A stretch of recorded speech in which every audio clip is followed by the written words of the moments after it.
सियालकोट से अहम खबर है, जहां पर फायरिंग का वाकया पेश आया। 7 अफराद कत्ल हो गए हैं। पुलिस हुकाम के मुताबिक वाकया जाती दुश्मनी का शाखसाना लग रहा है और IG पंजाब डॉक्टर उस्मान अनवर ने इस पर नोटिस भी लिया। मुल्जिमान की फौरी गिरफ्तारी का हुक्म दे दिया। IG पंजाब ने कहा, मकतूलीन के लवाहिकीन को इंसाफ की फराहमी तरजीही बुनियादों पर यकीनी बनाया जाए। सियालकोट में फायरिंग का वाकया पेश आया, 7 अफराद कत्ल हो गए। पुलिस हुकाम बता रहे हैं कि वाकया जाती दुश्मनी का शाखसाना है।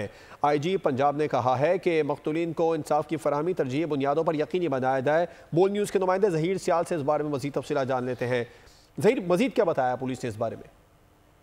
जी बिल्कुल, ये इंतहाई अफसोसनाक वाक़या पुलिस सर्कल पसरूर के इलाके कला कलरा के करीब पेश आया है, जहाँ नामलूम मुसल्लह मुल्ज़मान ने गाड़ी पर अंधाधुंध फायरिंग करके गाड़ी में सवार 7 अफराद को मौत के घाट उतार दिया है। जबकि पुलिस तर्जमान सियालकोट के मुताबिक 7 अफराद की कत्ल की लर्ज़ाखेज़ वाक़या का शाखसाना मुल्ज़िम होता है। पुलिस ने लाशों को तवील में लेकर पसरूर THQ मुंतकिल कर रही है, जबकि वाक़े का IG पंजाब ने नोटिस ले लिया और RPO गुजरावाला से रिपोर्ट तलब करके मुल्ज़मान की गिरफ्तारी का हुक्म जारी किया है। जी, गिरफ्तारी का हुक्म जारी किया गया। ज़हीर सियाल, आपका शुक्रिया तफसीलात बताने के लिए।